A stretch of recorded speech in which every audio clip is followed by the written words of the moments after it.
Machine Learning Operations. Comment, grosso modo, on met en production notre modèle de machine learning qu'on a développé dans le notebook. Dans le notebook? Notebook de qui? Notebook de Jupyter. Dans Jupyter? Oui, on utilise beaucoup de termes qui peuvent... Du coup, Jupyter, c'est un outil c'est un genre un notebook de ML, c'est ça? Oui. C'est un outil de développement en ligne, enfin dans ton navigateur. C'est une sorte d'IDE dans le navigateur, sur lequel tu peux lancer des lignes de code. Et c'est un outil que les data scientists utilisent beaucoup pour développer, à l'inverse de l'IDE traditionnel des développeurs. Donc il n'y a pas l'autocorrection, il ne va pas y avoir tout un tas de choses, d'outils que tu peux avoir dans un IDE classique. Il ne va pas y avoir de vérification de code, il n'y a pas de séquence dans tes lancements de fichiers. Donc ils sont très libres et ça finit avec un truc qui est très crade en général, où il y a peu de logique. Et le but pour nous, c'est de dire on récupère ça. Et comment on fait pour récupérer ce code dégueulasse? On le clean, on le rend opérationnel, on le rend fonctionnel et on le met dans une pipeline qui permet d'avoir un modèle qui soit servi dans une API avec de la scalabilité pour pouvoir servir des utilisateurs, que ça devienne une fonctionnalité. Et donc, on parle de cette brique qui permet de passer de ce que généralement les data scientists rendent versus ce que l'IT a l'habitude d'utiliser et sait utiliser. Voilà. Très souvent, c'est très facile et très rapide de l'utiliser pour faire des expériences. Mais après, ce n'est pas la meilleure chose pour l'utiliser en production. Vraiment même pas d'utiliser de manière reproductible pour le déployer. Je comprends. En fait, la question du coup, c'est est-ce que là, vous allez sortir juste un modèle ou est-ce qu'une fois en production, vous allez continuer à apprendre ou est-ce qu'à chaque fois, vous revenez dans le notebook pour réentraîner le modèle? On n'a pas besoin de revenir dans le notebook, c'est ça l'utilité. On construit à la fin le pipeline, même si on modifie le code, le pipeline va être réutilisé à chaque fois et déployé tout seul en API à la fin. Tu nous parlais de l'ambiance de DevFest et la conférence d'ouverture. Qu'est-ce que ça vous a posé comme question? Moi, j'en avais jamais entendu parler. Et justement, ils parlent beaucoup. Donc, nous, on va parler par exemple de MLOps. On va parler de MLOps en service sur plateforme. Eux, ce matin, donc, ils parlaient d'un service d'imagerie médicale augmentée. Et donc, eux, ils sont plus sur l'embedded. C'est-à-dire, ils parlent de développement sur iOS. Et donc, ça peut être une autre partie du MLOps où tu déploies ton modèle sur un device. Mais est-ce qu'il y avait beaucoup d'intelligence artificielle? Parce que le fait d'utiliser de la visualisation 3D, c'est pas forcément l'intelligence artificielle. Alors là, je pense que en fait, forcément, ils ont les images de base qui sont des images 2D. Donc après, ils vont avoir des méthodes et des techniques pour faire de la reconstruction 3D. Mais la projection sur le corps humain qu'il a fait, forcément, il y a une détection de corps qui va être faite par l'IA, qui va détecter le corps et qui donc après place la projection 3D au bon endroit. Et donc ça va être, il va y avoir forcément un peu d'IA dans ce qu'ils font. Ça, c'est un domaine qu'on appelle la computer vision. Ouais. Et tu crois que c'est dans le kit directement de HoloLens qu'il y a de la computer vision ou pas? De HoloLens, alors je connais pas le nom. Le HoloLens, c'est les lunettes, c'est le casque de VR hybride de Microsoft. Alors lui, il a parlé d'iOS. Donc il y a sur iOS, il y a deux manières de déployer. Il y a un framework ML qui permet de déployer des modèles sur tout device qui est géré par iOS, où tu peux avoir du custom, mais c'est beaucoup plus compliqué et long. Alors je ne sais pas quelle solution ils ont. Faudra leur poser la question. Là, il est parti, du coup.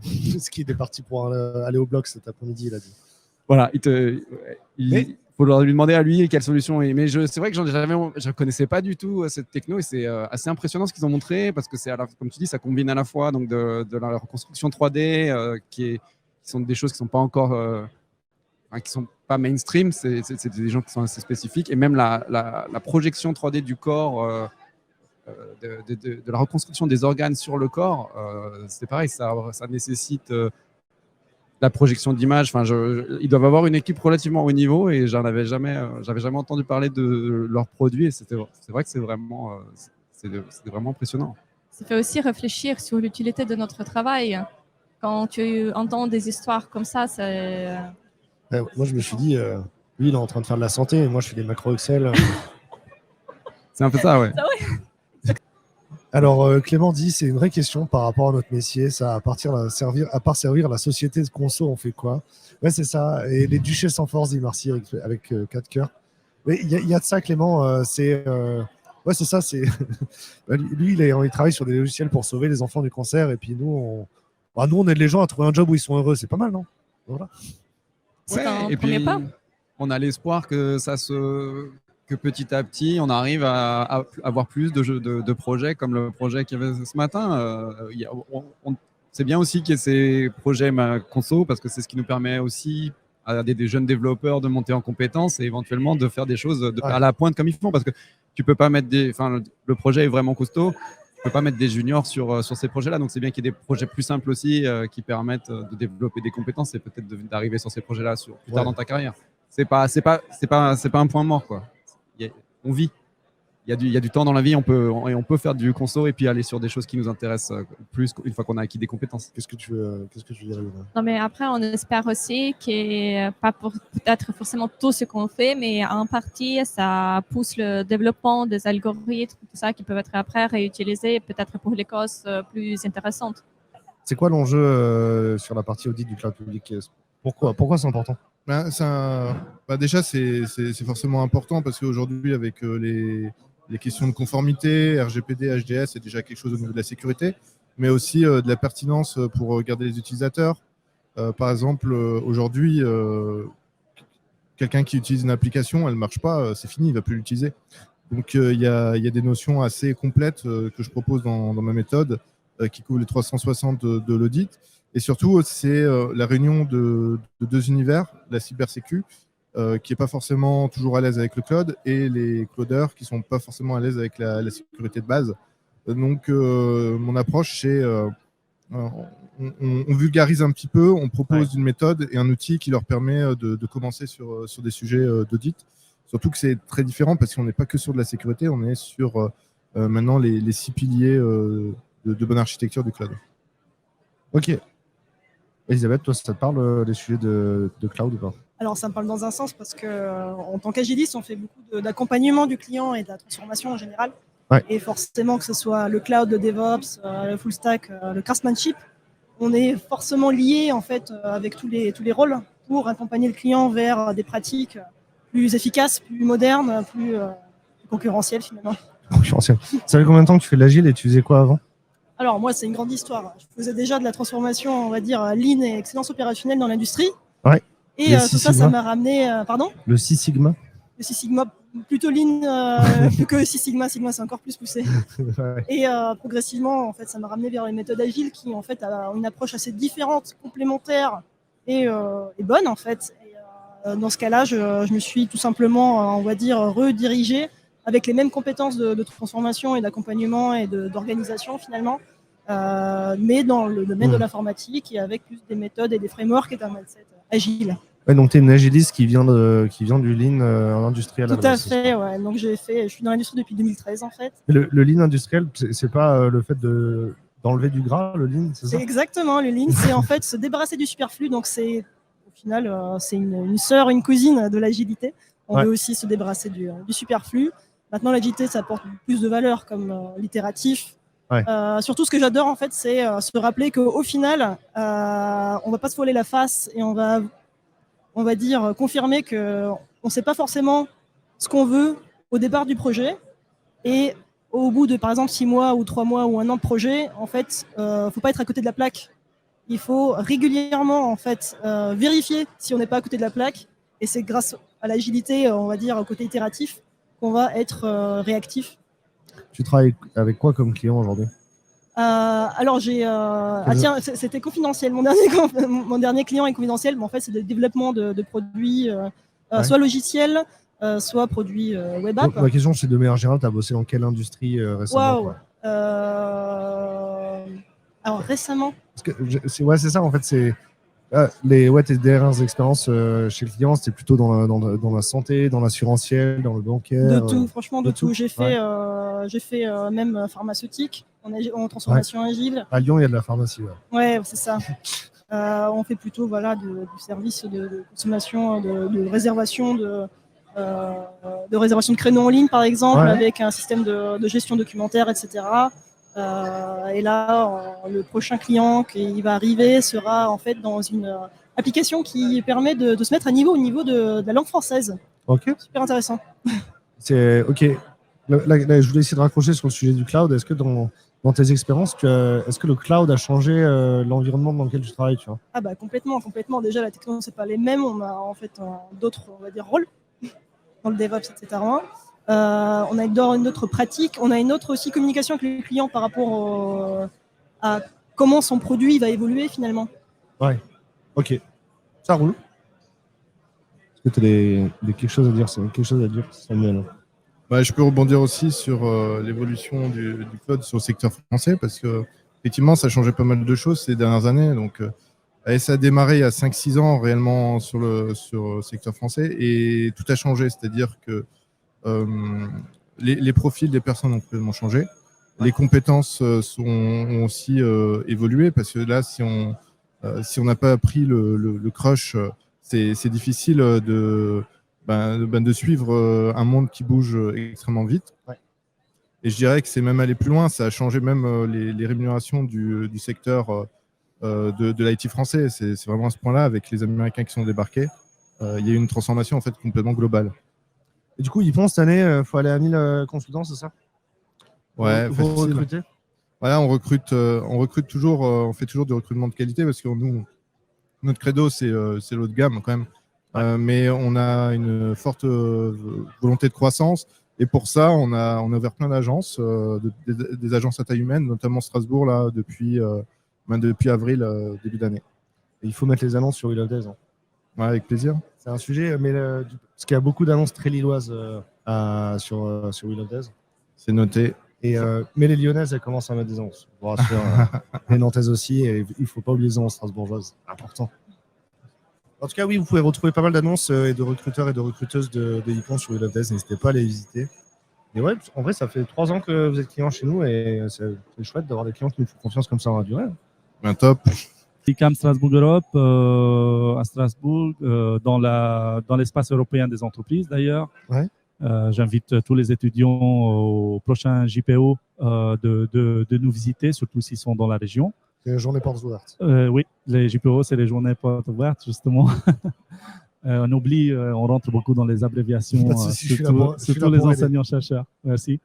Et du coup, on est une école d'ingénieurs généralistes et aujourd'hui, avec tout ce qu'il y a dans le numérique, avec la transition numérique qu'on vit au niveau mondial et au niveau de la région, le département, il y a beaucoup de plus d'enseignants-chercheurs. Il y a même à l'école, il y a beaucoup de formations que dans le numérique, que dans le développement. Nous, on a quand même le volet développement pour un objectif. C'est le développement pour qu'on numérise des lignes de production pour l'industriel. Ouais. Et on vise toujours cette valeur ajoutée dans un développeur. Ça veut dire si il y a des développeurs qui viennent vers nous pour continuer des formations, il y aura la possibilité d'intégrer les cycles prépa ou le diplôme d'ingénieur avec un approfondissement sur les systèmes d'information industriels, le management des systèmes d'information industriels. Et du coup, là, la valeur ajoutée, c'est comment les industriels peuvent vivre cette transition numérique d'une manière convenable, correcte, etc. Et du coup, on développe des blocs de compétences tout en gardant cette volet d'ingénieur avec de la technique de comment on fait dès la détection des données avec le changement physique qui peut se passer jusqu'à la gestion de comment gérer ces données, comment gérer ce flux de données, comment les stocker, comment les sécuriser et comment utiliser l'intelligence artificielle pour faire de l'analyse avec ces données-là. Ok. Du coup, on parle beaucoup de data, mais data de quel type? Par exemple, pour un industriel sur une ligne de production, il peut remonter déjà sur la ligne ce qui se passe au niveau température, au niveau la fraiseuse, si elle va bien, si elle a beaucoup fonctionné, etc. Et toutes ces données-là, ils peuvent être remontés via des capteurs, stockés d'une manière correctes dans un système d'informatique. Et puis après, on utilise ces données-là pour qu'on puisse faire de la prédiction. Est-ce qu'il y aura une panne qui va se passer? Et comme ça, si par exemple, une ligne de production, un poste sur une ligne de production, il y a un potentiel défaut qui va se passer, on peut dévier la ligne de production avec notre machine, le temps pour réparer et remettre à zéro ou remettre à neuf, et puis après, on revient sur la ligne de production classique. Combien d'étudiants vous recrutez et à quel niveau? Alors, l'école, dans l'école aujourd'hui, il y a à peu près 600 étudiants. Ouais. Entre toutes les formations, prépa, cycle d'ingénieur, des masters spécialisés aussi. Et il y a aussi des possibilités pour les demandeurs d'emploi de venir via Pôle emploi vers nous avec Pôle emploi numérique, numérique emploi, pardon. Et ils peuvent venir chez nous faire 3 types de formations, dans le data science, dans les systèmes d'informatique et une prépa pour les systèmes informatiques. C'est quoi le projet IBAC? Raconte tout. Alors, pour faire simple, le projet IBAC, c'est Bosch qui a décidé de produire un système, donc un jeu de composants pour électrifier les vélos. Donc, on a à la fois un moteur qu'on va retrouver dans le pédalier, on a une batterie forcément pour alimenter ce moteur, on a une unité de contrôle et on a des applications mobiles pour interagir avec ce vélo par le biais d'une connexion Bluetooth. Ok, donc ça, c'est tous des composants qui sont produits par Bosch, c'est ça? En effet, des composants produits par Bosch et qui seront intégrés après par des constructeurs de vélos, tels le Cube que vous avez pu voir sur Twitter, mais ça peut être plein d'autres constructeurs en fait. Ok, et la mission de technologie et stratégie sur le projet, c'est quoi? Alors en fait, on intervient, donc nous on a des consultants chez TNS qui interviennent chez plusieurs équipes de chez Bosch finalement. Ouais. Donc il y a des gens qui vont travailler sur le soft embarqué pour piloter finalement le composant qui est le cerveau du système, le moteur également. On a des gens qui vont faire les web apps. On va aussi avoir des gens qui vont développer les bandes d'automatisation qui testent les web apps avec le système physique. Okay. On a des gens qui vont être sur la partie DevOps qui visent à finalement faire de la CI/CD sur ce système-là. Donc aujourd'hui, on intervient sur plein d'aspects divers du système. Et on essaye effectivement de continuer à intégrer le plus d'équipes possible chez Bosch. Vous avez des consultants qui interviennent, ça veut dire que le projet n'est pas complètement externalisé chez vous, c'est ça?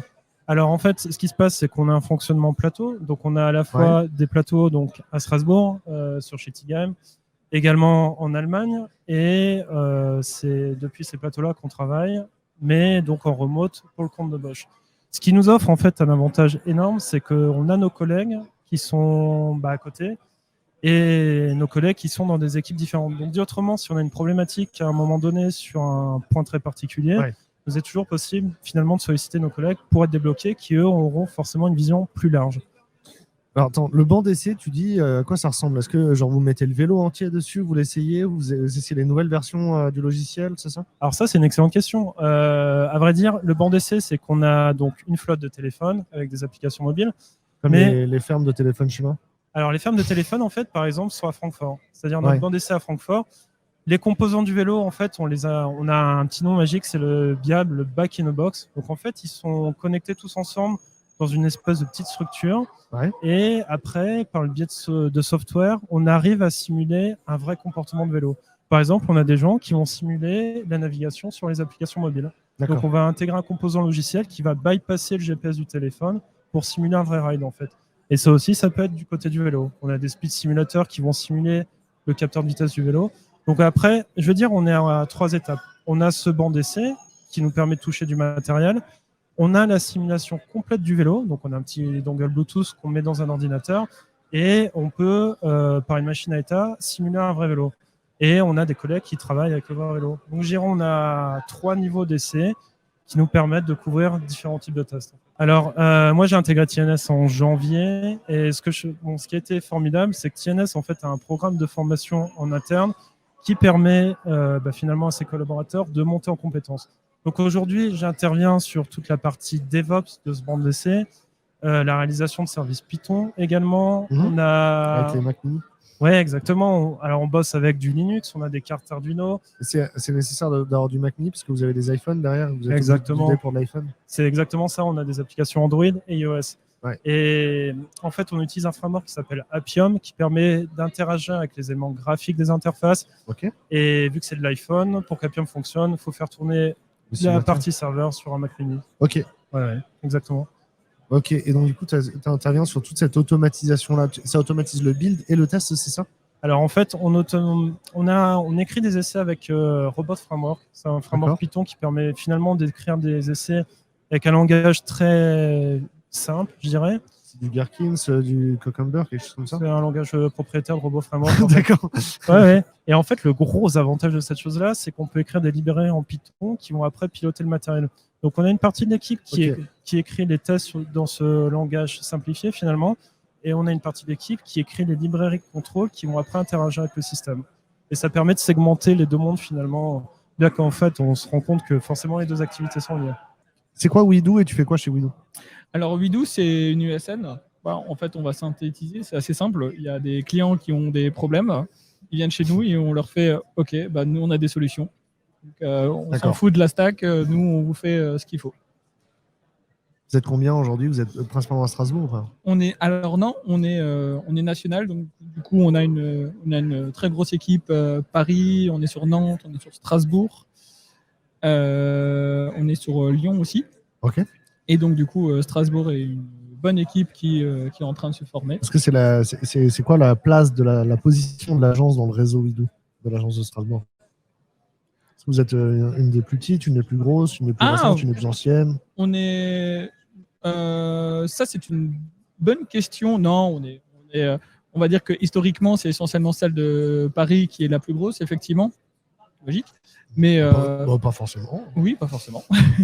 Il y a des USN strasbourgeoises ou dans l'Est, où ils sont plus gros dans l'Est. Ils sont un peu plus gros, effectivement. Mais non, pour le coup, effectivement, c'est en structuration depuis quelques temps et là, on commence à vraiment bien grandir sur Strasbourg. Ok, et toi, à quel moment tu rejoins Widoo? Simple, il y a 1 mois et demi. C'est quoi ta liste de Noël que tu te donnes? C'est genre la liste au Père Noël que tu fais, c'est quoi? En termes d'entreprise ou en termes de stack Je sais pas comment tu la formules, ouais, ça peut être de la stack, ça peut être du projet, de l'industrie. C'est genre, quand tu dis à 6 mois, 3 ans, j'ai envie d'avoir fait ça ou j'aimerais avoir l'opportunité de faire ça, c'est quoi cette liste de Père Noël, tu vois? Comment dire? En fait, ce qu'il y a, c'est que, pour être un peu plus précis, l'idée, c'est que moi, personnellement, on a en fait un petit peu la chance de pouvoir faire ce qu'on a envie. Et si on a avec notre expertise, on est d'accord. Genre, par exemple, si tout d'un coup, tu es là et en fait, tu as une expertise dans, je sais pas, Electron.js, du coup, une stack pour faire des applications desktop, mais avec du Node, du JavaScript, HTML, CSS. Ouais. On peut porter n'importe quel web app. N'importe quel web app, exactement. Si du coup, tu sais en faire, tu commences à avoir une expertise et tu te dis, je peux le produire pour un client sans aucun souci avec toute la question de sécurité qui va avec, ok, tu en parles à ton manager et ton manager, il te fait go. Donc du coup, tu lui donnes ta liste de Père Noël. Ok. Et c'est lui qui va faire, ok, j'ai des clients pour toi potentiellement. J'ai discuté avec des gens, effectivement, ça pourrait rentrer dans le cahier des charges. Ok, donc ouais. Et donc toi, ta conversation commence par Electron.js pour toi? Pardon? Et donc toi, ta liste au Père Noël, elle commence par aller faire du Electron.js? Alors, oui, effectivement. J'aime beaucoup Electron.js. J'aime bien l'écosystème JS, effectivement. Mais du coup, c'est pas là-dessus sur lequel je suis en ce moment. Je suis plus sur du Angular avant-dernière version la du 14, Node. la nouvelle Non, c'est du 12. Mais après, c'est parce que aussi, c'est un projet un peu titanesque. Donc, du coup, on va pas faire une mise à jour majeure comme ça sans. Je pense que l'avant-dernière, c'est la 12 et la 14 et la 13 n'existe pas. La 13, elle est entre deux, quoi. Ok, c'est possible. Ouais, je suis pas expert, moi. Mais du coup, voilà, effectivement, il y a toutes ces questions-là. Et jouer, du coup, avec toutes les libs. D'ailleurs, j'ai découvert hier qu'il y a une grosse lib qui est très utilisée pour manipuler les dates. Parce que du coup, c'est une application. On n'utilise plus le Moment. Et voilà, en fait. J'utilise Moment. Effectivement, j'utilisais encore Moment. C'était l'un des trucs qui était utilisé sur le projet. Ouais. Et du coup, maintenant, c'est Luxon. Ouais, je sais. Moi, la dernière fois, j'avais utilisé Moment. Et puis après, j'ai su qu'à un moment, les gens ont arrêté de utiliser Moment. Ouais. C'est ça. Et en fait, littéralement, sur Moment.js, en haut à droite, il y a marqué pourquoi vous utilisez encore Moment. Ouais. Donc, Il y a quelqu'un dans le chat, Double Dash, qui dit Day.js. Toi, tu parles de Luxon, c'est ça? moi, alors effectivement, je parle de Luxon parce qu'en fait, dans Moment, ils ont une page où ils disent pourquoi vous utilisez Moment? C'est une vieille architecture, on va pas les mettre à jour. Utilisez Luxon plutôt. Ils s'autodéprécient, quoi. Voilà, exactement. Ils disent, voilà. Et de l'autre côté, ils donnent d'autres alternatives. J'ai vu effectivement sur Twitter les dernières news que Day.js marche très bien. J'ai cru comprendre que c'est c'est très léger de ce que j'ai compris. Et ça a l'air vraiment pas mal d'un point de vue perf, même utilisabilité. Est-ce qu'il fait autant que Luxon? J'avoue que j'ai pas encore benchmarké tout ça. Mais ça m'intéresse. Donc, si jamais il y a des gens qui ont des retours dans le chat, ça je veux bien. Pour Moment User. Déjà, c'est l'immutabilité en premier. C'est ça. Mais effectivement, ils ont raison. Ils expliquent dans leur article sur leur site que en fait, ils sont là et en fait, à la base, le web, quand ils ont commencé, c'était en 2011, si je dis pas de bêtises. Gérer les dates, il y a deux choses qui sont horribles dans l'IT, c'est la gestion des dates avec les time zones et le cache. Et le pire, c'est les dates dans du cache. Qu'est-ce que tu veux faire de différent chez Bluemind par rapport aux boîtes que tu as eues avant? Il y a des choses sur lesquelles on va s'inspirer, on va pas se mentir. Ouais. Il y a des endroits où il y a une très bonne école sur la structuration, l'autre sur le côté humain. Bluemind, il y a vraiment 3 gros piliers aujourd'hui. Il y a un pilier qui est vraiment sur le management. On a appris des belles choses là-dessus, on voulait aller vraiment plus loin. Il faut se dire que dans ce métier-là, chacun a ses critères d'épanouissement. L'épanouissement, c'est vraiment quelque chose qui nous est central dans la boîte. On va avoir un consultant qui va plutôt être sur le salaire et la mobilité, l'autre plutôt sur la stack et une boîte où il y a des events qui bougent beaucoup, etc. Nous, on va essayer de satisfaire tout ça là-dessus. On a eu un management très particulier, on a eu des tailles d'équipe aussi à taille humaine. On va des fois voir des boîtes de notre type avec des managers avec 50, 60 consultants en rattachement. On peut être très bon manager, c'est pas possible. On peut pas personnaliser, on peut pas être proche. Ouais. Nous, notre volonté, c'est de garder une quinzaine de personnes par manager. Okay. Clairement, d'avoir cette personnalisation, de construire en fait ta petite team. En fait, au bout d'un moment, tu as pris l'initiative, toi, en tant que manager ou en tant que manager de business. Elle est quand même limitée par les contraintes, j'ai envie de dire, de contrôle, de gestion de l'entreprise. Tu vois, à la fin, il y a des marges, il y a des budgets à gérer, etc. Là, aujourd'hui, tu es dans une toute petite structure. Ouais. Au final, tant qu'il y a de l'argent pour payer les salaires le mois d'après, tout va bien. Ouais. Et donc, tu es quand même un peu plus libre. Tu vois. Beaucoup plus libre. On peut se permettre des choses que par le passé, c'était de la négociation. Ah ouais. Là, j'ai deux consultants qui s'appellent Camille et Louis, qui sont partis 2 jours à Disneyland. Alors, pas pour faire des manèges, ils sont à la Symphonicon. Au Marvel. Voilà, et ça aurait été la croix et la bannière dans d'autres boîtes, parce que non, facturation, machin. Là, Clément, notre tech lead C#, Clément Eder sur Strasbourg, un super gars, on a appelé son client lundi, on a dit écoute, Clément, il sera avec nous cette journée, parce qu'on veut aussi, il a travaillé sur le stand, il a travaillé sur des choses, il veut qu'il soit là. Moi, je trouve que ça fait partie, c'est pas parce qu'on est une ESN qu'on peut pas démobiliser quelqu'un comme ça pour qu'il puisse aussi profiter un peu de son ambiance de boîte et participer à des événements comme ça. On est tous partis au mois d'octobre en petite mise au green, un vendredi, dans un chalet. Là, pareil. Là, on a sorti tout le monde de projet. C'est une perte sèche pour la boîte, mais c'est du gain humain pour nous. Ouais. C'est hyper important. Il y a dans nos clients des boîtes où le remote, par exemple, c'est imposé aux clients, sauf exception. Ouais. C'est-à-dire que si le consultant il a vraiment envie d'aller dans une boîte où il sera sur place, c'est OK, tu vois, quand même. Et du coup, ça devient indifférenciant. Il y a des boîtes aussi où le fait d'avoir un jour de déstaffé par mois ou par semaine, c'est dans le contrat avec tous les clients. Ouais. Et en fait, ça devient une raison pour le client. Enfin, ça devient un argument commercial pour le client. C'est-à-dire que pour le si on a les meilleurs consultants, c'est parce qu'en fait, on fait des staffs pour les former toutes les semaines. Exactement. Donc, est-ce que toi, tu ne veux pas non plus tomber dans le bord où on déstaffe beaucoup et que ça fasse partie de l'identité de la boîte? Ça peut être une évolution, clairement, parce que on est sur une logique de co-construction. Ouais. On boîte jeune, je t'ai dit, on a démarré en mars. Aujourd'hui, tout le monde dans l'équipe, cofondateur, consultant, quelle que soit l'expérience, est inclus dans des chantiers. On appelle des squads aujourd'hui. On a 3 squads qui tournent. On a une squad sur la technique, qui va être. Ils ont travaillé avec nous. Ils travaillent également sur les tests techniques. On a une squad management qui va, du point de vue d'un manager, d'un consultant, c'est quoi, qu'est-ce que tu attends, qu'est-ce que tu améliorerais, qu'est-ce que tu as vu ailleurs, comment on le met en place, comment on le tourne, comment on le tweak pour que ça soit parfait. Et une squad culture d'entreprise qui est hyper important. On parle souvent d'une SN n'a pas forcément de culture d'entreprise, elle a une marque employeur, mais tu ne te sens pas forcément appartenir à ta boîte. Et comment nous, on peut développer ça. Et c'est clairement là-dessus. Alors, est-ce qu'on va devoir déstaffer un jour des gens pour bosser clairement là-dessus? Si c'est un requis, faisons-le un jour. Moi, j'ai toujours dit à mes clients, si on fait ça pour nos gars, ben, c'est parce qu'on veut les garder. Du coup, finalement, dans votre façon de travailler aujourd'hui, tu vois, qu'est-ce qui est unique et que tu veux vraiment protéger, tu vois? Qu'est-ce qui est, tu vois, des choses que tu peux faire chez Bluemind que tu peux pas faire ailleurs et... Je sais pas si c'est unique. Bon, déjà, l'accessibilité. Qu'est-ce que j'entends par là? J'ai beau être cofondateur, Maxime et Thibaut ont beau l'être, on vaut pas plus que le reste de l'équipe. On discute, on déconne, on essaie d'avoir cette proximité avec l'équipe. On a aussi mis en place quelque chose qu'on trouvait normal dans notre métier. C'est sur la réévaluation salariale. On n'attend pas un an avant de réévaluer, comme ça peut être le cas dans beaucoup de SN, où tu attends gentiment ton bilan annuel. Et généralement, paf, ça tombe et tu es soit content, soit déçu. Et tu te dis, mince, j'ai peut-être perdu mon temps. On met en place de la réévaluation tous les 6 mois, avec donc un petit bilan intermédiaire aussi pour faire un peu le point sur les objectifs. Va chercher une ESN qui va finalement réévaluer ses salariés tous les 6 mois. Pour eux, globalement, c'est une perte de marge sèche là-dessus, parce que tu vas pas toquer chez ton client tous les 6 mois pour évaluer finalement aujourd'hui les honoraires sur lesquels tu travailles.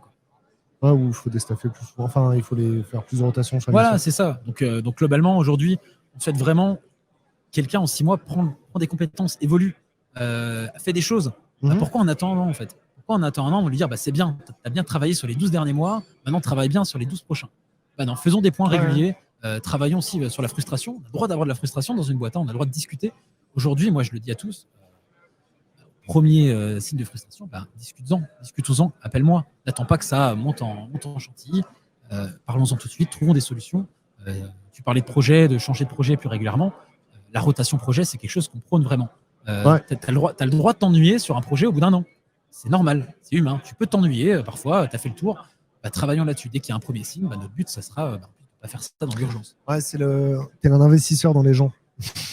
Le fait de détecter le patient, de faire la computer vision sur le patient. C'était par l'HoloLens. Et donc, ça, c'est dans le SDK de HoloLens. Alors oui, je pourrais pas dire... on ne sait pas comment il a fait, mais on pourrait le faire avec le SDK de HoloLens. En tout cas, c'est la bêta, l'élément qu'il a présenté, et d'ailleurs, il le dit, c'est vraiment un essai, etc. C'est un démonstrateur plus qu'une bêta, même. Ouais, en tout cas, ce qui est sûr, c'est qu'il ne peut pas considérer que je pense qu'ils sont en general availability. Par contre, il y avait écrit sur la slide, c'est un projet de recherche, à des fins de recherche éducationnelle. Mais d'ailleurs, on l'entendait lors de la démo, peut-être que la captation sera faite et il l'entendra. On entend le docteur qui dit c'est exceptionnel, je peux voir en 3D. En fait, pour voir. Et il dit aussi, on dirait presque, on dirait plus qu'il n'y a plus le patient. Ouais, et puis il dit, je la vois en transparence. Et ce qui est assez dingue, c'est que ça veut dire que quand il va ouvrir cette personne pour l'opérer, il va avoir aussi tous ces éléments-là en surimpression. Et là, on voit finalement une représentation 3D du jumeau numérique de la personne qui a été complètement scannée. Mais imaginons après, pour aller plus loin, on aura les senseurs, on aura les capteurs, on aura toutes ces choses qui s'afficheront, un peu les viseurs tête haute qu'on peut entendre qu'on peut voir sur les voitures, ou même tout simplement tous les casques augmentés avec tout ce qu'on voit dans les écrans, etc. Pourquoi pas? Parce qu'en fait, il pourra avoir directement à sa vision des éléments importants sur les signaux de vie, sur la température, et puis prendre des décisions en étant au meilleur des infos, parce qu'on sait très bien que la data est clé. Et que le temps de décision sera d'autant plus important et bien décidé si les datas sont au bon moment et données à la bonne personne au bon endroit. Donc, c'est assez bluffant de se rendre compte qu'on arrive à un niveau d'outillage qui crée de la valeur pour les professionnels. Et là, on parle de professionnels de santé. D'ailleurs, finalement, le fond de la keynote était sur ça.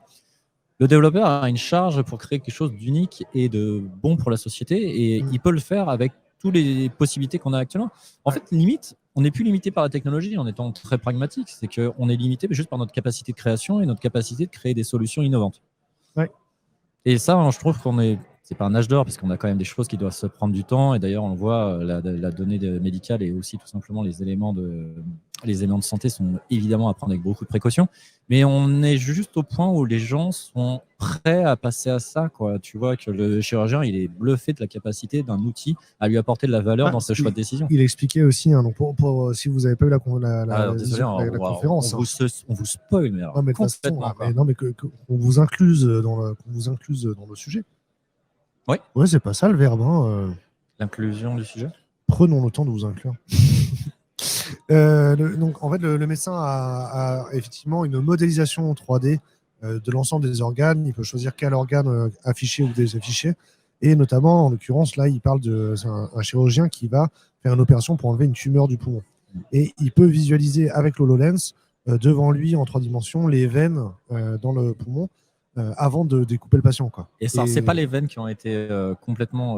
Enfin, c'est pas in situ, c'est pas in real. Non, C'est des choses qui ont été scannées avant. Et le jumeau numérique, c'est une représentation 3D de la personne par rapport aux examens qu'il a fait précédemment. C'est ça. Et du coup, il le fait juste avant d'ouvrir, ce qui permet qu'il est bien en mémoire et puis il a une mémorisation visuelle. Il se repère 20 fois mieux, quoi. Et il y a un point qui est important qu'il a souligné lors d'une partie d'une ablation, parce qu'évidemment, il a parlé de cas concrets sans citer de données personnelles, etc. Mais il disait que dans les éléments d'ablation de tumeur qui a été présenté, et en fait, il y avait forcément des marges de sécurité quand ils font une découpe. Et en fait, il expliquait grâce à ces visualisations 3D qu'on peut voir, il dit voilà, la marge de découpe était de temps, mais grâce finalement à cette visualisation 3D, il a pu diminuer cette capacité de marge de sécurité pour améliorer la qualité de vie du patient par rapport à une décision médicale qu'il n'aurait pas eue s'il avait découvert en ouvrant, en fait. Et ça, c'est très intéressant. Son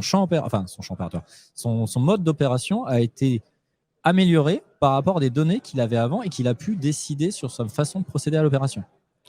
C'est intéressant parce que tu vois, du coup, à la fin, il parlait du fait d'avoir le choix. C'est-à-dire que l'assurance qui te met une montre pour réduire tes coûts d'assurance, du coup, en fait, si elle va peut-être qu'à un moment, tu vas faire un arrêt cardiaque, tu n'auras pas le choix tu vas avoir un souci, tu ne vas pas avoir le choix d'aller tout de suite te faire opérer ou quoi. Et donc, à quel moment on donne son consentement médical, tu vois. Et c'était la fin, c'était sa conclusion. Hein. Et le sujet intéressant, tu viens de mentionner le fait ce qu'il découvre en ouvrant. Parce que moi, ça m'est arrivé de me faire opérer et que le médecin se dise un peu, le chirurgien se dise avant, après on verra quand on ouvre, quoi. Et il me le dit à moi. Mais sauf qu'une fois qu'il a ouvert, je suis endormi. Donc j'ai plus de consentement à donner, tu vois. Et oui, effectivement, d'un point de vue de la décision, tu es quand même dépendant d'un spécialiste. D'ailleurs, finalement, la personne qui nous faisait la keynote ce matin nous disait voilà, on a toujours tendance à dire voilà, on aimerait choisir des personnes d'expérience et tu ne sais pas, mais en fait, grâce à ça, tu t'améliores cette capacité de la personne à prendre plus d'expérience et de meilleures décisions. Ouais, c'est ça. Parce que quelqu'un qui dit je découvre en voyant, effectivement, tu vas partir sur tout son apprentissage, toute son expérience pour dire ok, il va prendre la bonne décision parce qu'il a déjà vu ou il a assez de ressources, de résilience même, pour trouver la bonne décision par rapport à ce qu'il va découvrir.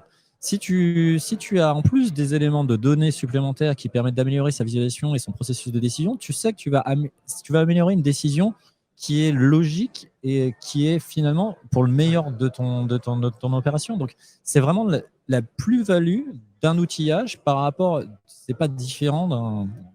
Désolé. Hein, c'est multiplicateur, c'est-à-dire que l'outil ne complète pas ou ne remplace pas la compétence du spécialiste.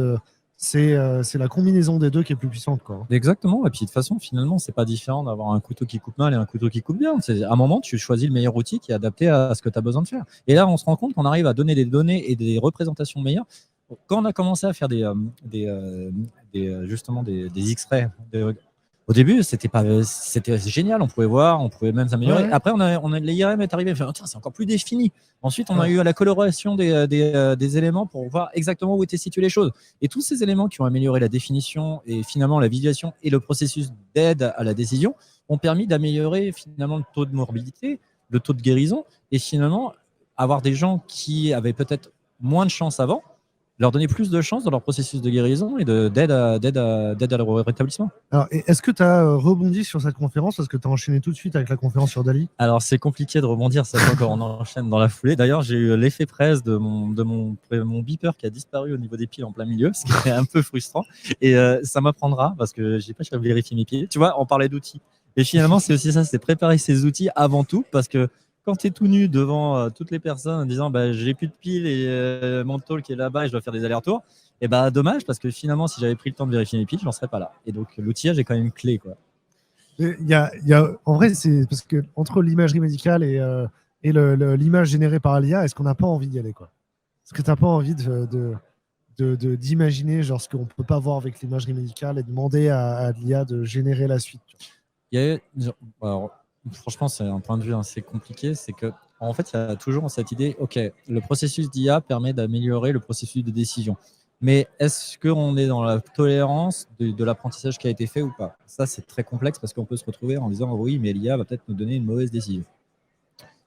Le sujet, c'est plutôt de se dire, est-ce que ça m'apporte plus de précision ou pas? On ne peut pas partir du principe qu'il va décider pour nous, l'IA. Il va nous donner des conseils, d'ailleurs. L'idée, c'est d'améliorer finalement ta capacité de décision. Et je ne sais pas, je ne vois pas dans le futur. Peut-être que plus tard, ça sera tout autonome et ça décidera tout seul parce qu'il y aura assez d'expérience ou que ça ne sera pas monitoré. Mais pour l'instant, on en est à est-ce que ça correspond, est-ce que ça m'aide ou pas. Maintenant, en médical, je pense qu'il sera toujours pertinent d'avoir un avis humain et décider par rapport à toutes les données qu'il pourra avoir. Est-ce qu'on peut le faire tout seul, non supervisé? Non, c'est pas possible. Ah ouais, je comprends. Ah, puis il faudrait. C'est quoi les jeux de données pour entraîner une IA qui fait de l'imagerie médicale, quoi? Bah, là, je ne peux pas te répondre parce que je pense que c'est dans le secret professionnel. Ce qui est sûr, c'est qu'ils ont besoin de données parce que c'est pas différent des médicaments, c'est pas différent des vaccins, c'est pas des jeux. Ils apprennent en marchant et ils ont besoin des retours en fait. Ils apprennent en marchant. Est-ce qu'on a envie de deepfake l'imagerie médicale? Non, mais par contre, tu vois, en restant pragmatique sur finalement les deepfakes, c'est aussi un point de vue qui est sur les assurances, etc. Vérifier la donnée, ça a toujours été un point de vue important. Les deepfakes, peu importe l'outil que tu utilises ou pas, seront forcément à prendre en compte pour toute décision médicale, d'assurance, de politique. Et on aura besoin de vérifier nos infos. On le fait déjà avec nos sources. Quand tu vas prendre un canal d'information, tu vérifies qui l'a dit. Ouais. À Aguerre, on fait beaucoup de techno chez Aguerre, mais on n'est pas connu pour ça. Aguerre, on est une industrie, un industriel qui fait des produits pour le tableau électrique. On est connu pour ça, vendu auprès de professionnels électriciens. Mais les gens ne savent pas qu'on fait aussi toute une stack digitale au-dessus des produits électriques pour rendre ces produits électriques connectés. Et donc, chez Aguerre, on fait de la domotique qui est vendue et on est un des leaders sur les marchés français et allemands. On fait de la bande de recharge de véhicules électriques connectés également et on est un des leaders français dans le domaine. Mais on est très peu connu dans l'écosystème de Strasbourgeois pour faire de la tech, c'est-à-dire qu'au-dessus des produits que l'on développe, du hardware, du software qui est embarqué, qui est fourni chez les clients, on fournit toute une stack technologique avec du cloud de Microsoft en particulier, et des applications mobiles pour permettre aux utilisateurs, aux installateurs, de profiter pleinement de tous les produits qui sont installés chez eux. À quoi tu reconnais, ou à quoi vous reconnaissez un futur collaborateur ou une future collaboratrice de Aguerre? Est-ce qu'il y a quelque chose de singulier ou un différenciant ou tu sais que c'est des gens qui vont se plaire chez Aguerre? Alors, c'est une excellente question, encore une fois. La passion, la curiosité, parce qu'on est toujours en train de travailler sur des cas d'usage nouveaux, c'est-à-dire on a des clients internes qui arrivent toujours avec des nouveaux besoins. Il faut savoir les appréhender, donc il faut se mettre dans la peau, dans les chaussures du client pour bien comprendre ce dont ils ont besoin. Il faut avoir la curiosité donc, de comprendre le besoin, curiosité d'aller chercher les technos qui vont bien. Et donc ça, c'est les deux premières qualités pour moi. Ensuite, c'est la volonté, ça c'est tarte à la crème, mais de travailler en équipe. On est une équipe qui est sur Aubernais, sur Paris et à Bordeaux, mais néanmoins, c'est un gros travail en équipe. Donc, on cherche des équipiers, en fait, qui sont là pour nous aider au quotidien et travailler tous ensemble en mode agile pour développer les solutions le plus rapidement possible, parce que nos clients sont exigeants aussi. Christophe Meg, est-ce que toi, tu avais déjà travaillé dans de l'informatique industrielle? Est-ce que c'était un secteur qui t'attirait? Alors, industriel, un petit peu dans le cadre de consulting, un petit peu, mais ça restait des missions soit d'expertise, soit des petits projets. Après, dans l'IoT, oui, c'est plus l'IoT qui m'a, je dirais, attiré que vraiment le côté purement industriel. Parce que l'IoT, c'est intéressant, c'est vraiment la matérialisation concrète de ce qu'on fait dans le digital. Donc, c'est ça qui m'a attiré. Oui, j'ai eu un petit peu d'expérience par le passé, mais jamais sur des projets ou des produits qui sont aujourd'hui en production chez des clients en direct. Et ça, c'est quand même, je pense, un petit différenciant aujourd'hui avec Aguerre ou avec ce qu'on fait. C'est que là, on a vraiment des projets qui sont chez le client. Donc, on a les contraintes qui vont avec, les contraintes du client, en plus d'avoir toutes les contraintes qui vont avec l'IoT, qui sont déjà de très grosses contraintes, quoi. Sur de la volumétrie de données, sur de la stabilité, sur de la connectivité, etc.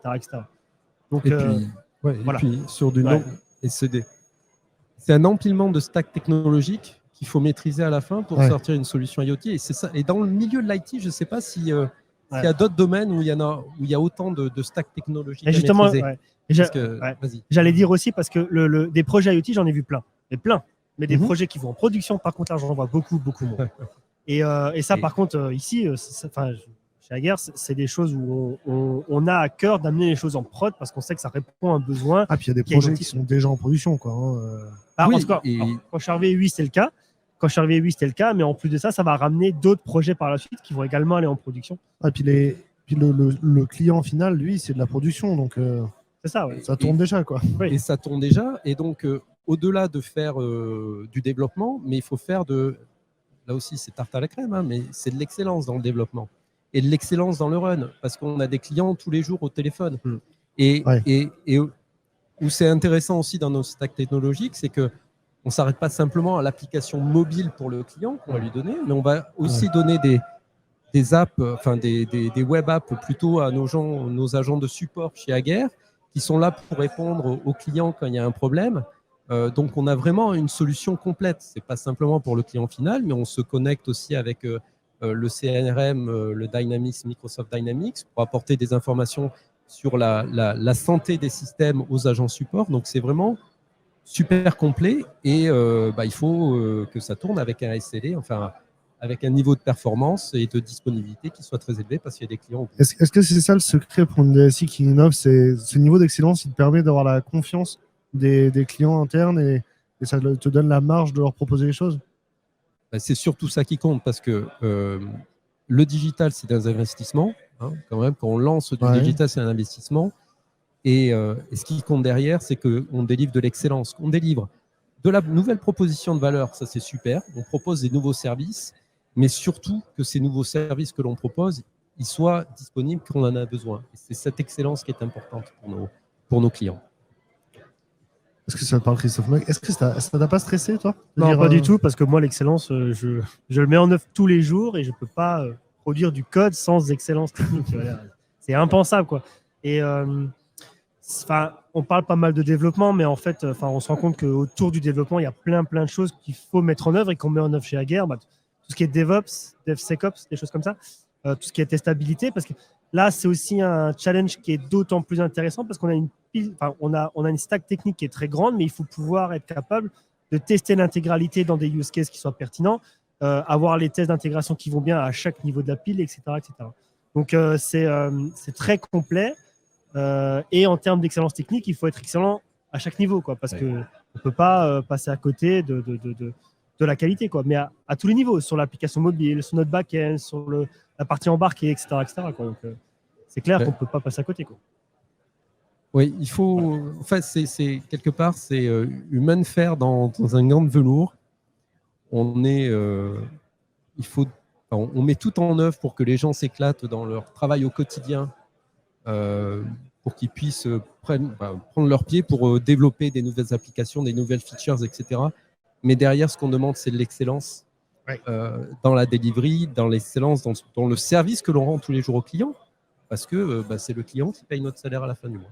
Ok, donc dans la conférence, tu parles des post-mortem. Déjà, pour ceux qui ne font pas de post-mortem, pourquoi faire de post-mortem? Alors, tout simplement parce qu'il y a quelque chose qui s'est mal passé.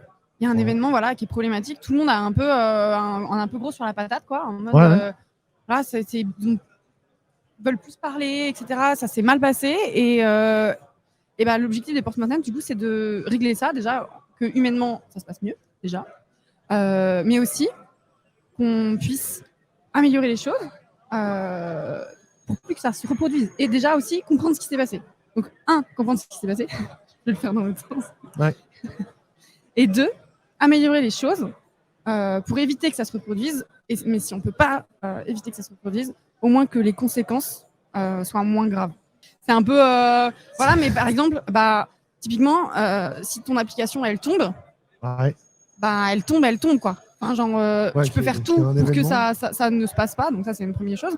Mais une fois que ça se passe quand même, qu'est-ce que tu peux faire pour que ça soit moins grave, quoi. Donc en fait, déjà, on peut faire ce qu'il faut pour pas que ça retombe. Exactement. Et au-delà de ça, comment on peut faire au cas où ça retombe pour que ce soit moins grave? Exactement. Oui, donc il faut penser aux deux. Voilà. Donc, il y a plein de choses, type, on communique, etc., etc.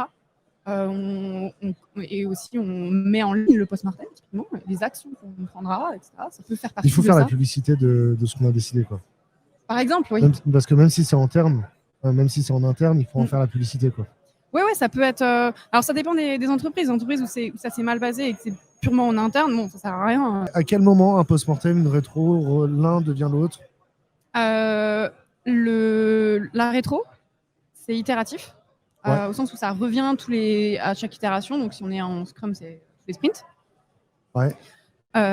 Et on va parler uniquement de la dernière itération. Qu'est-ce qui s'est passé durant ce sprint pour améliorer l'équipe? Et donc, les gens qui sont présents à cette réunion, c'est l'équipe uniquement. Alors que le post-mortem, c'est ponctuel. Le post-mortem, c'est sur un événement. Alors, ça peut être un événement qui a duré dans le temps, mais c'est un événement. C'est pas tous les sprints. Je comprends. Et potentiellement, les personnes qui peuvent y être invitées, c'est potentiellement tout le monde de la boîte. Voire aussi, j'ai eu une question tout à l'heure, est-ce qu'un client, il peut venir à un post-mortem? Bah ouais, tout à fait. S'il était impacté, s'il a des choses à dire, etc., bah ouais, c'est carrément pertinent. Est-ce que la rétro, du coup, c'est de l'amélioration continue, alors que le post-mortem, on est plus sur une logique d'amélioration de rupture? Ouais, on peut dire ça. On peut dire ça parce qu'un post-mortem, c'est vraiment, voilà, il y a quelque chose qui vraiment s'est mal passé. Ouais. On va faire un focus dessus et essayer de régler les problèmes. Qu'est-ce qui s'est réellement passé et comment on peut faire pour améliorer les choses, quoi. Ok. Est-ce que le post-mortem, il permet de mieux traverser le mauvais événement aussi? Si on annonce déjà, là, on dit, ok, en vrai, en ce moment, ça se passe pas bien, mais on va faire un post-mortem quand ce sera fini, quoi. Ouais, tu peux dire, ok, là, je sens que vraiment, ça va pas. Je note actuellement comment ça se passe, tout ce qui se passe en mode factuel, qu'est-ce qui se passe au jour le jour, etc. Et après, ce sera le moment de ressortir tout ça au moment du post-mortem pour dire, ok, il s'est passé ça tel jour, il s'est passé ça tel jour. Ça, c'est la première étape du post-mortem, c'est retracer les faits. Et comment je tiens ce journal, du coup? Est-ce que je tiens un journal? Ouais, c'est ça, un journal de ton côté. Chacun se dit, tiens, voilà, ce sera... Aujourd'hui, j'ai eu cette friction, aujourd'hui, j'ai eu ça, je suis content, j'ai réussi à faire ça. Et après, comment le déclic, quel est le déclic pour dire, ok, on fait un post-mortem? Ça, c'est aussi une question qui est un petit peu... chacun se dit, ouais, ça s'est mal passé, mais qu'est-ce qu'on fait? Et personne ne prend l'initiative du truc. Okay. L'initiative, ça peut être aussi typiquement dans une rétro. Dans une rétro, on dit ah ouais, ça s'est mal passé, et on a fait une fonctionnalité, on a mis en production, là ça va pas très bien passé. Ça commence à en parler, à discuter de ça. L'animateur, il dit hop, on va faire un post-mortem sur le sujet au lieu de prendre plus de temps sur la rétro parce que c'est un sujet dédié, etc. Voilà. Et ça va être une action de la rétro de dire ok, il nous faut un porteur d'action qui va mettre en place la rétro. Qui va inviter les personnes pertinentes, etc. Mais les deux, la rétrospective et le post-mortem, se ressemblent en ça. C'est qu'à la fin, tu as des actions d'amélioration. Ça, on a un plan d'action quand même. Voilà. Parce que pas d'action d'amélioration, en fait, tu restes dans l'état où tu es. Alors, les gens ont parlé, ont peut-être déverrouillé certains trucs et tout. Côté humain, ça s'est peut-être amélioré. Les gens se sont mieux compris entre équipes, etc. Donc déjà, c'est bien, mais c'est pas suffisant. Il faut vraiment des actions. Il faut se dire, OK, il y a des process qui vont pas, on les améliore, on fait ça, on écrit tel doc. Voilà. Il y a des choses, des actions qui sont véritablement à faire. Et alors, la question que j'ai en tête depuis le début, c'est à quel moment tu te dis c'est important que dans les conférences, il y ait une conférence qui parle de post-mortem et c'est... Ouais, c'est ça. En fait, pourquoi c'est important pour toi d'en parler? C'est important pour moi d'en parler parce que pour moi, c'est sous-coté. C'est sous-coté, on n'en parle pas. On n'en parle pas. Au sens où, en fait, Tu penses que les gens font pas assez de post-mortem? Ouais. Ah ouais. C'est passé. Ah ouais, cool, c'est passé. On met le truc sous le tapis et voilà, on n'en parle plus. Parce que c'était douloureux, donc oui, on n'a pas envie d'en reparler. C'est simple et humain, en fait. Ok. Mais c'est une bonne chose de se dire, OK, on va mettre les choses à plat, on va tous se parler et s'expliquer les choses et essayer tous ensemble de se comprendre et comprendre ce qui s'est passé pour éviter que ça recommence, tout simplement. Et donc voilà, moi j'ai décidé d'en parler en conf parce que tout le monde peut-être connaît le mot, a déjà participé peut-être, des choses comme ça, mais... on l'utilise pas souvent, on l'utilise peu et on en parle. Moi, j'en ai jamais entendu parler en conférence. Non, moi j'ai même l'impression que le post-mortem, c'est pas un truc de dev, c'est un truc d'ops quand il y a des incidents de prod, tu vois. Ouais, c'est vrai. c'est par eux qu'on a souvent qu'on le voit le plus. Et pourtant, vraiment, ça s'utilise dans tous les contextes.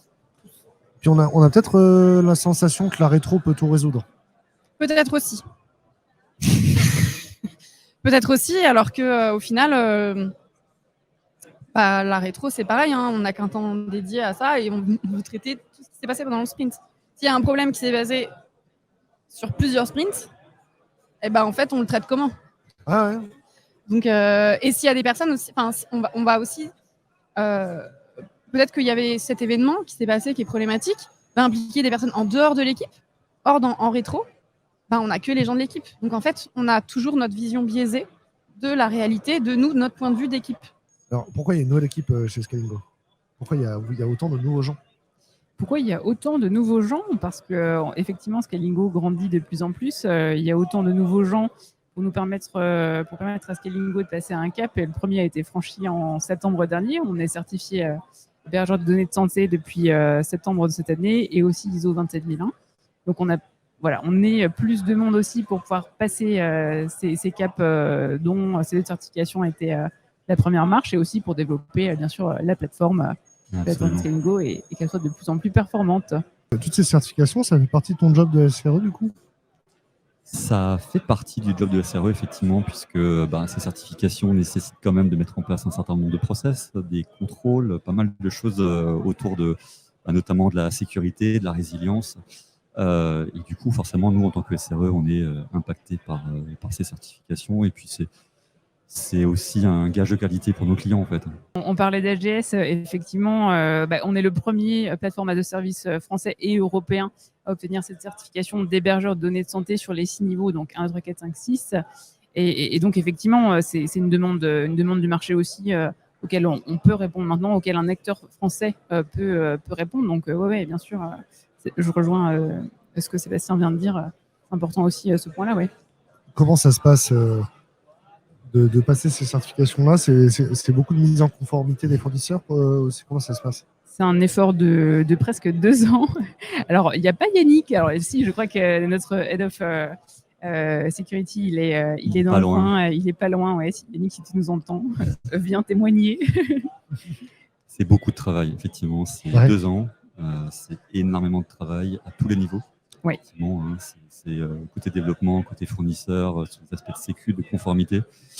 Donc c'est une belle victoire pour toute la boîte. On est très très très content. En fait, effectivement, comme disait Louisa, on est quand même les premiers en Europe à pouvoir fournir un pass qui est certifié. Mais c'est pas fini. Voilà. C'est pas fini, ouais, c'est la première marche de C'est la première marche pour nous. C'est quoi les choses, les prochains milestones? Genre, pour pas dire que vous n'annoncez pas des choses existantes à venir, mais là, finalement, c'est quoi les milestones? C'est quoi les prochaines étapes que vous attendez vous-même? Les prochaines étapes d'un point de vue plateforme ou en général? Pour la société, pour vous? Pour la société, je pense que c'est ce qui est en cours. Donc, les levées de fonds en cours pour nous permettre de développer vraiment Scalingo, et c'est aussi ce qui va nous permettre d'aller aussi chercher Secnum Cloud dans les années à venir. Donc, ça, c'est vraiment c'est complémentaire, et ce qui va, c'est ce qui va nous permettre de nous donner les moyens d'aller chercher cette certification, le Graal. C'est le Graal pour nous. Exactement. Secnum Cloud, c'est le Graal.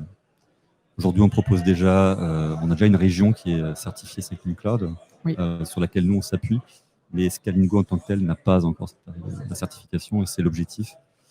Et oui, on y croit très très fort. On y croit très fort. Ouais, c'est incroyable. Il y a combien de personnes aujourd'hui chez Scalingo du coup? On est 26, c'est pas fini. Vous avez recruté combien de personnes cette année? Plus de 10. Ouais, je pense bien plus de 10. Ouais. Vous pensez qu'il y a encore 10 personnes qui vont arriver cette année? Cette année sur 2023? Alors, sur 2023, oui. Mais là, sur 2022, 3 sont arrivés cette semaine. Donc, ça fait beaucoup. Pour 2022, vous avez fini les recrutements? Pour 2022, on a déjà pas mal de monde qui est arrivé. Mais pour 2023, oui, ça va démarrer fort. Si tu devais faire un portrait robot du collaborateur ou de la collaboratrice de Scalingo?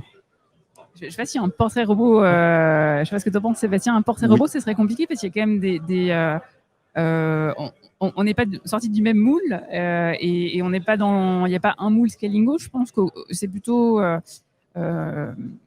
Je dirais qu'au contraire, la chance qu'on a, c'est de pouvoir être toutes et tous très, très différents et pour autant, ça fonctionne très bien, sans doute d'ailleurs, même grâce à ça. Et je pense que c'est plutôt dans ce sens-là que ça fonctionne bien, je pense. Qu'est-ce qui vous rassemble alors? C'est la mission, mais pas que? Est-ce qu'il y a d'autres choses que la mission qui vous rassemblent?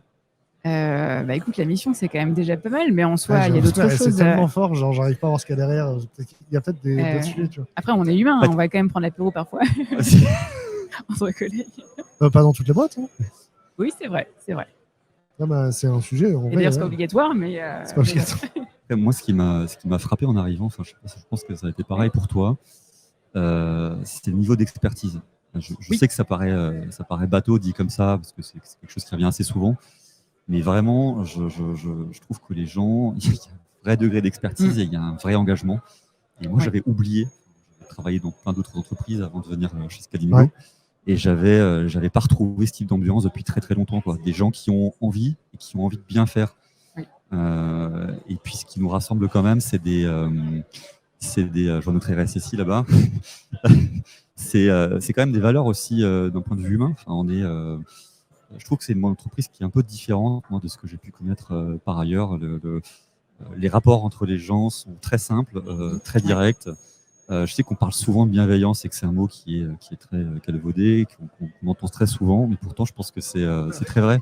Et c'est vrai qu'honnêtement, il y a beaucoup de smart créatives et des gens vraiment qui sont vraiment très brillants. J'ai rarement eu moi l'occasion de travailler avec des gens aussi brillants à tout point de vue. Hein.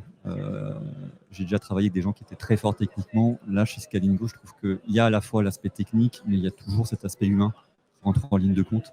Et les gens sont très, très respectueux les uns des autres. C'est très différent, encore une fois, de ce que j'ai pu connaître précédemment. Parce qu'il y a un effet, il y a l'effet Nerd Club qui est genre vraiment, ok, on est au milieu des gens intelligents, mais là, tu te sens bienvenu quand même. Enfin, moi, je me sens très, très bien. Tu t'es senti tiré vers le haut tout de suite, quoi. Je me suis senti tiré vers le haut et les gens ont été très patients. Ça, il faut aussi le dire. C'est pas facile, hein, parce que Louisa, en tant que personne du marketing, tu ressens ça aussi ou pas? Oui, j'ai ressenti la même chose, beaucoup de patience, de disponibilité.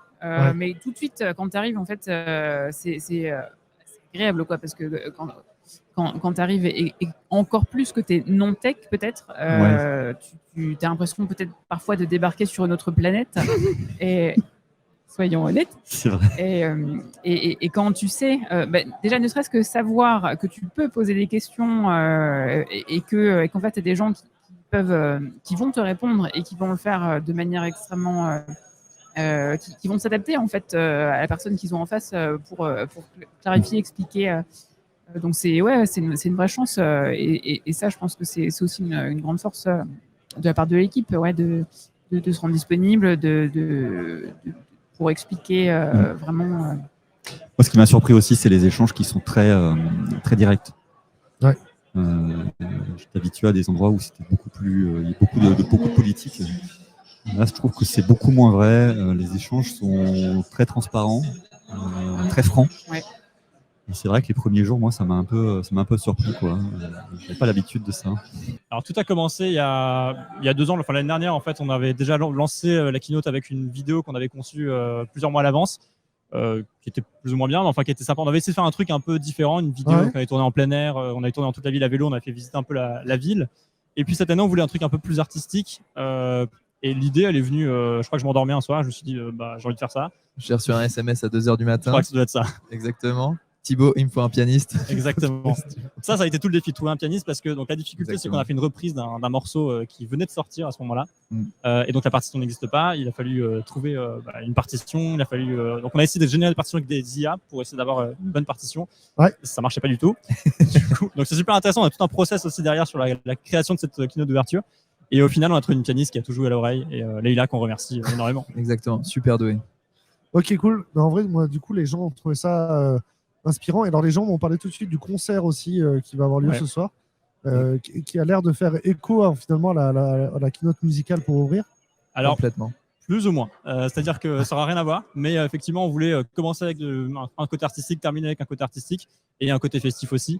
Donc le concert ce soir, en fait, c'est un DJ, alors je ne vais pas trop tout dévoiler, mais qui nous a fait une composition spéciale juste pour nous. Donc c'est DJ producteur. qui vient nous jouer un truc, une composition spéciale juste pour nous ce soir sur le thème de l'informatique. Voilà, ça devrait être super sympa aussi. Alors, la deuxième question que je voulais vous poser justement, c'est est-ce qu'il y a un côté backstage, genre les orgas du DevFest Nantes, ils font un concert à la fin parce qu'ils sont allés en Californie et qu'il y avait un concert à l'événement du GDG Summit. Est-ce que c'est la même histoire qui vous inspire ou pas du tout? Ouais, c'est le GDG Nantes aussi qui nous inspire. Ouais, je crois que c'est surtout ça. Ouais. Mais effectivement, j'étais aussi à la Google I.O. donc l'année d'après, le premier gros concert qu'ils avaient fait là-bas. Et c'est vrai que ça termine super bien la soirée. Ça fait un moment festif où les gens peuvent aussi discuter entre eux. C'est un moment hors côté professionnel. Donc c'est super intéressant d'avoir ce côté networking en fait qu'on peut créer autour de la musique. Et donc l'inspiration elle vient à la fois de San Francisco, mais elle vient aussi juste de Nantes et donc de France. Ok. Donc ce qu'on a pu dire ce matin avec les participants, c'est que la partie créative le matin, en fait, elle nous autorise déjà à penser en dehors de notre job de tous les jours, tu vois. Et là, ce que tu dis, c'est que effectivement, la partie musicale le soir, et en fait, ça sort du mixeur et Exactement. Pro. On crée des connexions au-delà du pro parce que c'est plus un événement pro, parce qu'il y a la musique. C'est ça? C'est pour clôturer vraiment tout ça. C'est vraiment chouette. Ok, cool. Un petit côté festif. Alors, on a reçu des partenaires qui nous disaient que c'était content du monde. Combien il y a de personnes réellement en fait? Alors réellement, je sais pas. J'ai même pas regardé les chiffres. Je sais pas les badges qui ont été retirés ou pas. J'ai pas regardé les chiffres. Là, je les ai pas sous les yeux. Mais donc on a vendu 415 passes, un truc comme ça. Et donc on doit avoir 350 personnes au moins qui sont sur place, qui sont passées dans la journée. Ça paraît bien. Thibaut, tu penses que c'est plus que ça ou pas? Est-ce que c'est plus que ça? Question visiteur? Non, je pense pas. C'est à peu près ça, effectivement. Et puis il y a les gens qui commencent un peu à partir, ça brassait, il y a un peu des allées et venues. Je pense que on est dans ce. C'est compliqué de chiffrer, mais je regarderai. Mais... Ok. Est-ce que la salle, vous avez envie de bouger sur une salle plus grande ou... Ça, c'est une grande question. Hein. Question pour moi, ça.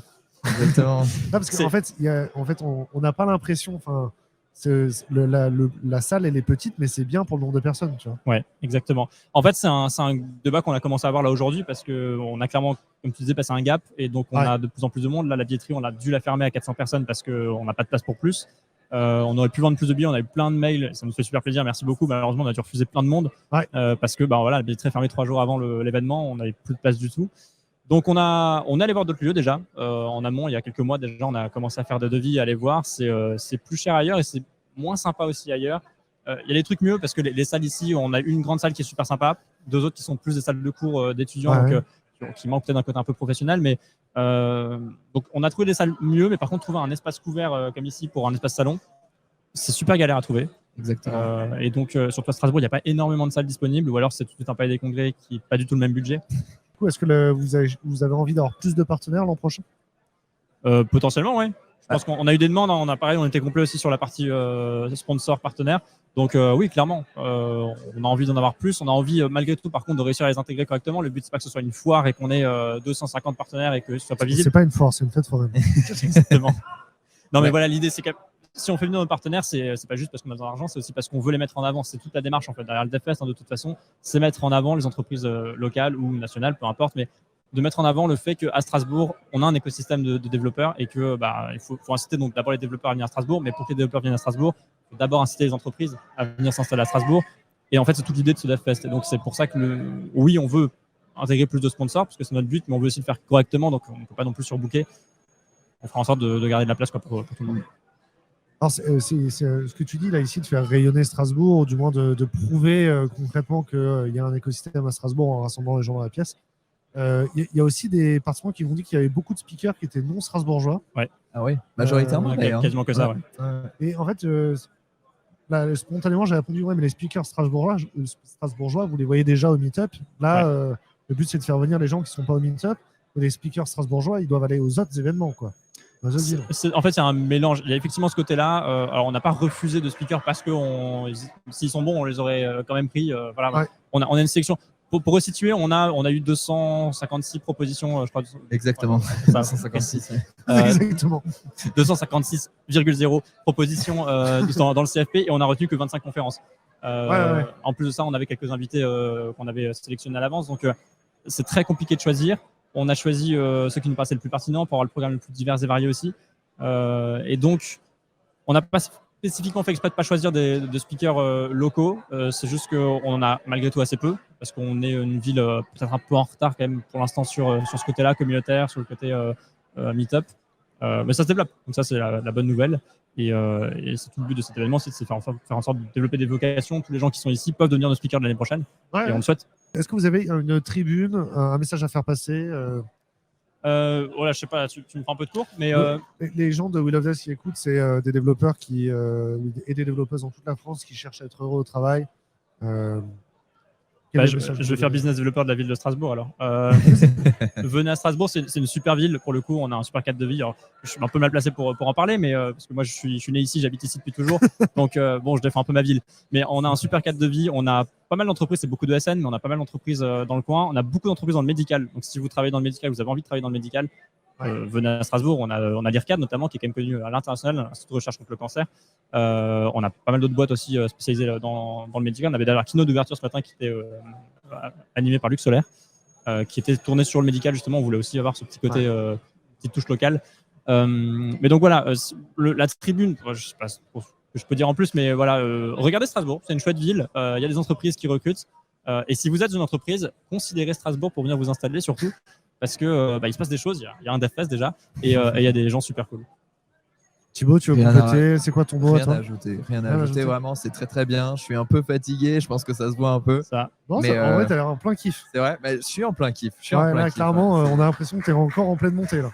C'est un peu ça, mais ouais, non. La journée n'est pas finie en même temps. Donc, mais que dire de plus? Non, c'est vraiment super chouette. Venez nous découvrir. Allez découvrir aussi les autres DevFest parce que bon, celui-là, il est encore grandissant, il est un peu petit, mais vous privez pas, c'est vraiment chouette. C'est vrai.